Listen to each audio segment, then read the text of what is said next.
अफजल साहब जुड़ गए हैं, बेहद खास रहे हैं और डॉक्टर मनमोहन सिंह के साथ उन्होंने काम भी किया है। मीम अफजल साहब, बहुत इस्तकबाल करना चाहेंगे सलाम टीवी में। बेहद अफसोसनाक खबर आई आज मुल्क के लिए, नाकाबिले तलाफी नुकसान। जी बिल्कुल, आपने सही फरमाया। मुल्क के नहीं बल्कि मुल्क के साथ साथ इंसानियत के लिए भी बहुत बड़ा नुकसान हुआ है। जी सर, वजह फरमाएं। डॉक्टर मनमोहन सिंह साहब अपने आप में एक चलते फिरते पॉलिटिशियन के बारे में न जाने क्या क्या कहा जाता है। जी सर। लेकिन मैं कहूँगा कि फरिश्ता सिफत इंसान थे। जी। उनके मुंह से मैंने आज तक कभी किसी की बुराई नहीं सुनी। जी। बुराई तो बहुत दूर की बात है, मामूली सी हल्की सी भी उनके मुंह से किसी के खिलाफ कोई बात नहीं निकलती थी। जी। मैं जब राज्यसभा का मेंबर था तो डॉक्टर साहब उस वक्त फाइनेंस मिनिस्टर हो गए थे। जी। मैं जाहिर है उस वक्त ना कांग्रेस पार्टी में था और जनता दल से ताल्लुक था, तो मैं एक तरह से अपोजिशन का काम हाउस में किया करता था। जी।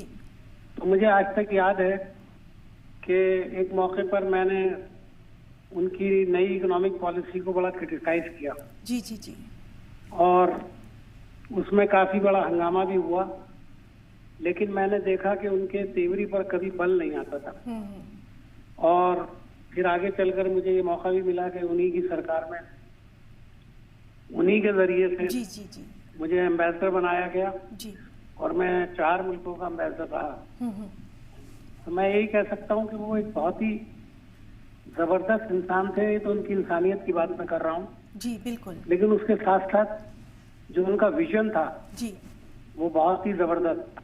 बिल्कुल। वो इस मुल्क में लोगों के साथ, हर छोटे बड़े के साथ जी बराबरी का सलूक रखना चाहते थे और अपनी पॉलिसीज के लिए भी उन्हें आज जो देश में पूरी तरक्की नजर आ रही है। जी। मैं आपसे उस वक्त की बात कर रहा हूँ जब 1990।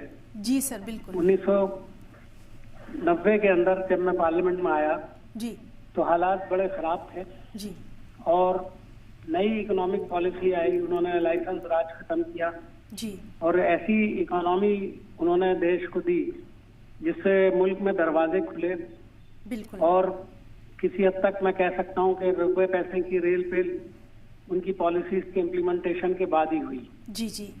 डॉक्टर मनमोहन सिंह जब भी कभी मिलते थे जी मुझे याद है अच्छी तरह से, वो उर्दू के भी बड़े दिलदादा थे।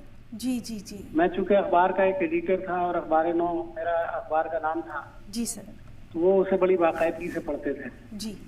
जिस वक्त उनको प्राइम मिनिस्टर बनाया गया उससे पहले जो कांग्रेस में सरगर्मियां चल रही थी जी उसमें कई लोगों के नाम थे। उसमें प्रणब मुखर्जी साहब और एक दो और दूसरे लोगों के नाम भी चल रहे थे। जी। तो उसमें मेरे अखबार में सफ़ा अव्वल पे खबर शाये की कि अगले वजीर आजम डॉक्टर मनमोहन सिंह हो सकते हैं। जी। ये इसमें मैंने लिखा था। जी। तो वो जब वो अखबार जो था वो एक हफ्ता पहले आया था।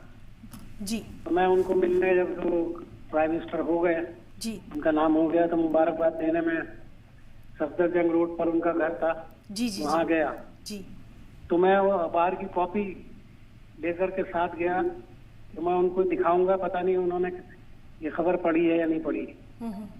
तो जब मैंने उनको, बल्कि मैंने उनको नहीं बल्कि जाफर शरीफ साहब मेरे साथ थे और मैं और जाफर शरीफ साहब एक ही गाड़ी में वहाँ गए थे। जी जी। तो जाफर शरीफ साहब ने कहा कि मीम अफजल एक अखबार लाएं और इसके अंदर पेशन गोई की गई थी कि आप प्राइम मिनिस्टर बनेंगे। तो डॉक्टर साहब ने कहा कि मैंने वो पूरा मजमून पढ़ा है और मैं जब ये पढ़ रहा था तो मैं हंस रहा था कि कैसी बात इसमें लिखी गई है। जी। यानी उनको ये यकीन उस वक्त नहीं था कि मैंने जो स्टोरी लिखी जी उसमें कुछ हकीकत हो सकती है। जी। जब मैं एम्बेसडर हुआ तो मैं जब भी आता था जी तो खास तौर पर उनसे मिलने जाता था और उनसे बहुत सी बातें होती थी। एक वाकया याद है मुझे अच्छी तरह से। बिल्कुल बिल्कुल सर। कि जब मैं एम्बेसडर हुआ तो मैं वहाँ लोगों से बहुत मिलता था जी और बगैर अपॉइंटमेंट के मैं मिलता था, जो आमतौर पर डिप्लोमेसी में सिफारत के अंदर जी जी कोई मायूस की बात समझी जाती है कि बगैर अपॉइंटमेंट के एम्बेसडर जो है आम लोगों से मिले जी। लेकिन मैंने वो सिलसिला जारी रखा जी। और इसके नतीजे में वो शिकायत के तौर पे कुछ लोगों ने उनको खत लिखा जी।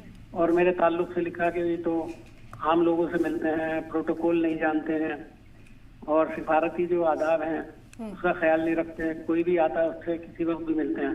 जी। मेरे यहाँ किसी के आने पर कोई पाबंदी नहीं थी जी। घर पर भी मैं आराम से मिलता था और ऑफिस में भी आराम से मिलता था। तो उन्होंने मुझसे कहा, मैं उनसे मिला दिल्ली में आकर के, और जब मैं उनसे मिला तो मैंने उनसे कहा कि कहने लगे कैसा चल रहा है।